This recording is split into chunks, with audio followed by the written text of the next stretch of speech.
대한민국 현대사의 많은 인물들은 그 평가가 극명하게 갈립니다. 그러니 부디 다양한 자료를 접하고 공부하여 자신만의 역사적 가치관을 형성하길 바랍니다.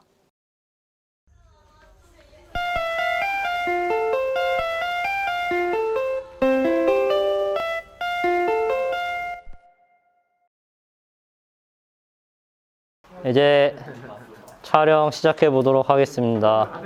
반장, 인사부터 할까요?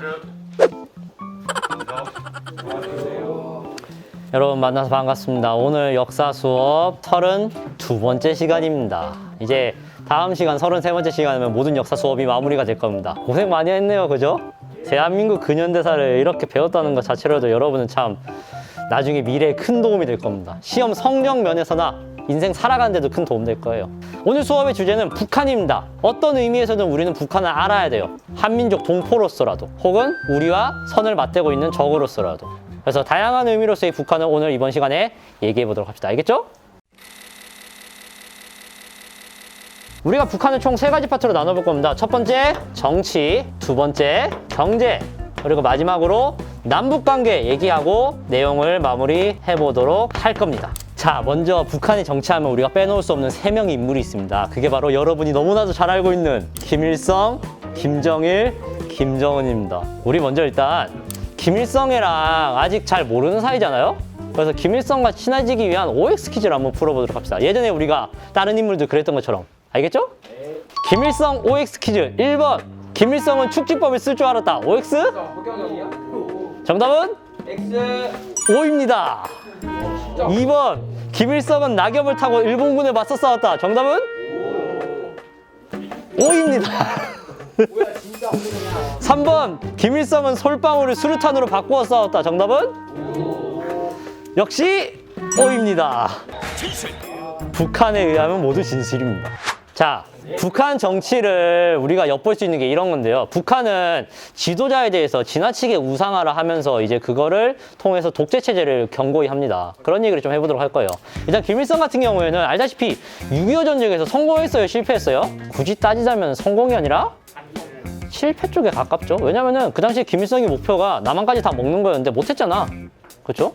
근데 김일성은 오히려 이 6.25 전쟁을 이용해서 반대파들을 몰아내게 됩니다. 이를테면 그런 식인 거지. 내가 평소에 싫어하는 반대파 애가 있어? 그러면 그 친구를 일부러 전쟁에서 패배할 것 같은 지역으로 보내버리는 거야. 만약에 가서 거기서 죽으면은 그대로 죽는 거고, 만약에 패배하고 돌아오잖아? 그럼 그때 뭐라 하면 돼? 왜 패배했어? 하면서 자리에서 그냥 잘라버리는 겁니다.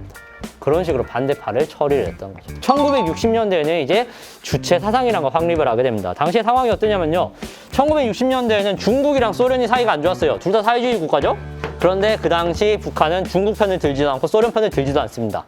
오히려 본인들만의, 중국과 소련을 의지하지 않는 본인들만의 사상을 만들겠다면서 이제 주체적인 사회주의를 강조하는 겁니다. 주체 사상. 우리 인민대중, 북한의 우리 인민대중들이 주체가 되어서 혁명을 완수해야 된다. 뭐 이런 식으로 얘기를 했던 거죠. 그래가지고 정치적인 자주화, 경제적인 자주화 이런 것들을 꿈꿨던 게 당시에 북한이다. 이렇게 기억을 하면 되는 겁니다. 참 안타까운 점은 뭐냐면요. 이 주체 사상이란 게 이름은 참 이뻐요. 인민대중도. 북한의 사람들이 이제 주체가 되어가지고 혁명을 완수한다. 이름은 참 이쁘잖아요. 근데 문제는 이 주체 사상을 김일성 숭배를 위해서 악용을 했다는 거죠. 인민대중이 혁명의 주체가 되는 건 맞는데 그거를 위해서는 우리가 김일성 수령 동지를 믿고 따라야 된다. 이렇게 얘기를 하게 됩니다. 그러면 당연히 인민대중과 김일성 중에서 더 중요한 건 뭐가 되는 거야? 결국 김일성이 중요하게 돼버리는 거잖아. 그래가지고 김일성에 대한 숭배화가 이루어지게 되고 그게 심해져가지고 아까 전 같은 OX 퀴즈와 같은 상황이 발생하게 되는 겁니다. 그 당시에 무슨 얘기가 있었는 줄 알아요? 김일성이 우통을 벗고 모래밭을 뒹굴잖아? 그럼 그 모래가 쌀로 바뀌어. 인민들을 위해서 열심히 모래밭을 굴러서 쌀을 만드는 그의 눈부심이란 그런 거죠. 그리고 반대파들 처벌할 때도 너는 주체 사상이 부족해. 너는 대중의 주체화를 막을 놈이야 하면서 막 처벌하고 막 그러는 겁니다. 1970년대는 사회주의 헌법이라는 걸 제정합니다. 그러면서 본인을 주석이라는 자리에 앉히게 되는데요. 저 주석은 당연히 나라의 모든 권력을 가진 최강자의 자리다라고 여러분이 추측할 수 있는 거겠죠. 김일성은 1994년까지 이제 살아 있었는데요. 근데 그거랑 별개로 이제 1970년대부터 정치의 두각을 드러냈던 게 바로 김일성의 아들이었던 김정일이었습니다. 김정일 같은 경우에는 3대 혁명 소조운동이라는 걸 통해 가지고 본인이 정치적 입지를 넓힙니다. 그리고 1980년대에는 이제 공식적으로 후계자에 지명이 돼요. 한마디로 공식적으로 아빠와 아들 간의 세습이 일어났다는 거죠. 1990년대에는 국방위원장이라는 자리에 오르게 되는데요. 저 국방위원장이라는 게 이름만 보면은 그냥 군사 부문의 최고 지도자 이런 거 같잖아요. 근데 실질적으로는 모든 권력을 쥐고 있는 마치 주석과 같은 존재다 이렇게 기억을 하면 되는 겁니다. 그리고 2000년대에 이제 김정일이 폭탄 선언을 하게 되는데요. 그 폭탄 선언은 말 그대로 핵폭탄 선언입니다. 2005년에 이제 김정일이 얘기한 겁니다. 나 핵폭탄 보유하고 있어. 건들지 마 하면서. 당시 북한은 사실 핵 개발을 하고 있다는 것을 대부분의 사람들이 알고 있었거든요. 근데 저렇게 공식적으로 이제 핵을 보유하고 있다고 선언을 한 건 2005년이 처음이었습니다. 그래가지고 사람들이 긴장을 엄청나게 하고 그랬다라고 기억을 하면 되는 거죠. 2011년에 김정일이 세상을 떠나게 되거든요. 그 뒤를 이었던 게 여러분이 너무나도 잘 알고 있는 김정은인 겁니다. 김정은이 3대 권력 세습을 하게 됩니다. 할아버지, 아버지에 이어서 아들이 이제 정치계에 발을 들이게 된 거죠. 그러면서 이제 국무위원장, 이름은 국무위원장이지만 실질적인 권력은 최강의 권력자로서 이제 자리를 차지하게 되었던 겁니다. 요 정도로 기억을 하면 될 것 같고요. 이제 경제 얘기해 볼까요? 6.25 전쟁 이후에 남한이나 북한이나 똑같습니다. 살기 힘들었어요. 그래서 천리마 운동이라는 걸 실시하게 돼요. 동무는 천리마를 탔는가? 보수주의 소극성을 불사르라 하면서 천리를 달리는 말처럼 열심히 일해서 나라의 경제를 살려보자라는 게 천리마 운동이었습니다. 결과는 절반의 성공이었어요. 중공업에서는 성과가 나왔는데 경공업과 농업 부문에서는 좀 부진했다 이렇게 기억을 하면 됩니다. 그리고 1960년대, 70년대 되면 북한의 경제가 침체하기 시작해요. 사실 북한이 옛날에 우리보다 살기 좋았거든요. 근데 북한이 갈수록 침체하는 거예요. 왜냐면은 북한은 기본적으로 폐쇄적인 경제 구조이고요. 거기다가 이제 국방비에 돈을 너무 쏟아부으니까 경제가 침체할 수밖에 없었던 겁니다. 그걸 극복하려고 1980년대에 했던 게 바로 하병법이란 거예요. 하병법. 하병법은 쉽게 얘기해서 외국이랑 손잡고 장사하는 겁니다. 일본, 오스트리아, 프랑스, 홍콩 등등 많은 나라랑 교류를 하게 돼요. 원래 북한은 폐쇄적이었죠. 근데 어쩔 수 없이 나라가 살기 위해서는 저렇게 외국과 교류를 할 수밖에 없었던 겁니다. 그럼에도 불구하고 악재가 계속 터집니다. 소련이 일단 붕괴되고요. 소련이 붕괴되면 당연히 사회주의 국가들 대부분의 힘이 빠질 겁니다. 거기다가 이제 자연재해가 들이닥치게 되니까 북한이 힘을 못 써요. 그래서 1995년쯤 되면 이제 북한 주민들이 굶어 죽기 시작을 한 거죠. 본격적으로. 고난의 행군이 시기라요, 그거를. 아가방에 왜 울음소리가 없나? 울어봤자 먹을 게 없다는 것을 아기들도 안다. 와, 이거 얼마나 비참합니까? 애들이, 말도 못하는 애들이 울어봤자 먹을 걸 안 주니까 우는 걸 포기한 거야. 끔찍하죠? 당시 북한 사람들 100만 명이 굶어 죽었습니다. 100만 명이. 그 정도로 안타까웠던 게 그 당시 북한 경제의 현실이었습니다. 나중에 북한이 남한과의 경제 교류를 확대하려고 해요. 이를테면 뭐 금강산 관광개발 혹은 개성공단 이런 걸로.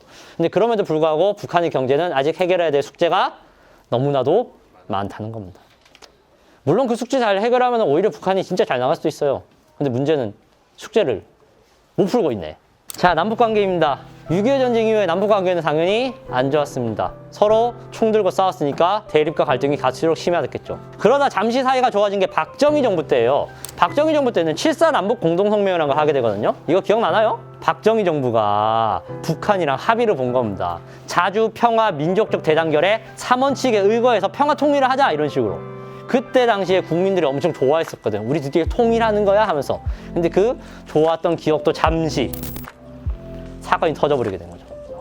판문점 도끼 만행 사건이라고. 자세한 내용은 여러분이 인터넷 찾아봐요. 쉽게 얘기해서 북한군이 도끼 들고 난리친 겁니다.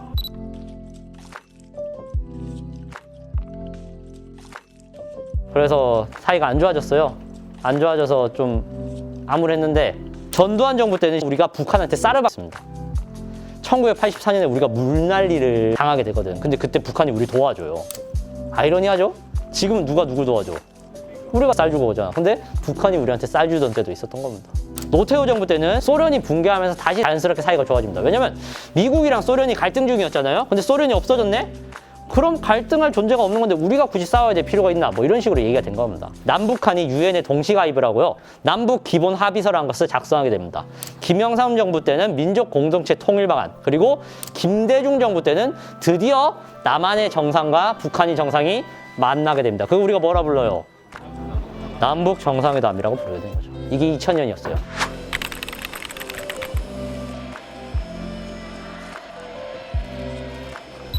앞자리가 19에서 20으로 바뀌는 그 해 남한과 북한이 정상이 상징적인 만남을 가지게 되었던 겁니다. 그 자리에서 나오게 된 것이 바로 6.15 남북 공동선언인 거고. 7년 뒤에 노무현 대통령이 다시 한번 김정일을 만나거든요. 그게 2차 남북 정상회담이에요. 근데 그 사이에 확실히 김정일이 늙은 게 보여요. 봐봐요. 지금 이런 모습이잖아. 근데 7년 뒤에 이렇게 됩니다. 세월이 참 느껴지죠. 그랬던 겁니다. 이후에 이명박 정부 때 남한과 북한 간의 관계가 많이 틀어지게 됩니다. 어떤 사건이 있었냐면 이 사건이 있었기 때문이죠. 연평도 포격 사건. 이거 뭐 북한이 잘못했으니까. 그죠? 참 안타까운 사건입니다. 그랬다가 이제 다시 사이가 좋아지게 된 게 문재인 정부 때. 왜냐면 정상회담을 다시 하거든요.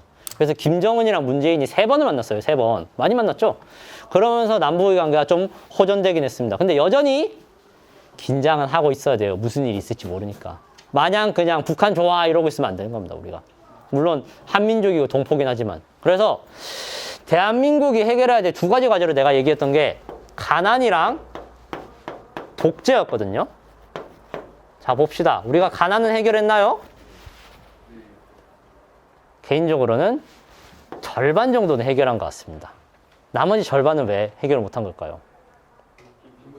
그쵸. 여러분이 더 잘 알죠? 빈부격차. 그 빈부격차까지 해결하면 완벽히 해결했다 얘기할 수 있을 것 같아요. 근데 솔직히 그게 가능한 나라가 있을지 모르겠네. 2번째, 독재는 어떻게 됐나요? 해결했나요? 뭐 이 정도면 가난보다는 훨씬 더 해결한 것 같습니다. 하지만 늘 주의 깊게 지켜보고 있어야겠죠. 어떤 사람이 독재를 하지 않을까 하고. 그리고 마지막으로 얘기할 수 있는 게 이제 분단이라는 3번째 과제가 있습니다. 이 분단이라는 단어를 우리가 뭘로 바꿔야 될까요? 통일로 바꿔야 된다고 생각을 합니다. 물론 여러분이 군대 가기 전에 통일되는 일은 절대 없을 거예요.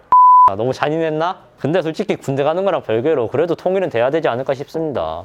경제적으로도 누릴 수 있는 효과가 너무 많고요. 그리고 경제적인 거 다 떠나가지고 어쨌든 한민족이었으니까 몇천 년은 한민족이었는데 다시 함께 해야 되지 않겠습니까? 그 전쟁 하나 때문에 우리가 갈라질 수는 없는 거니까.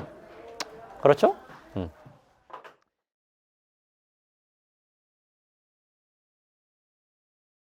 다음 시간에는 역사 수업 마지막 시간이고요. 마지막 수업의 주제는 역사 왜곡을 얘기할 겁니다. 중국과 일본이 얼마나 역사를 왜곡하고 그게 우리에게 얼마나 위험한 일인지 그 얘기를 하면서 1년 역사 수업을 마무리하도록 하겠습니다. 알겠죠?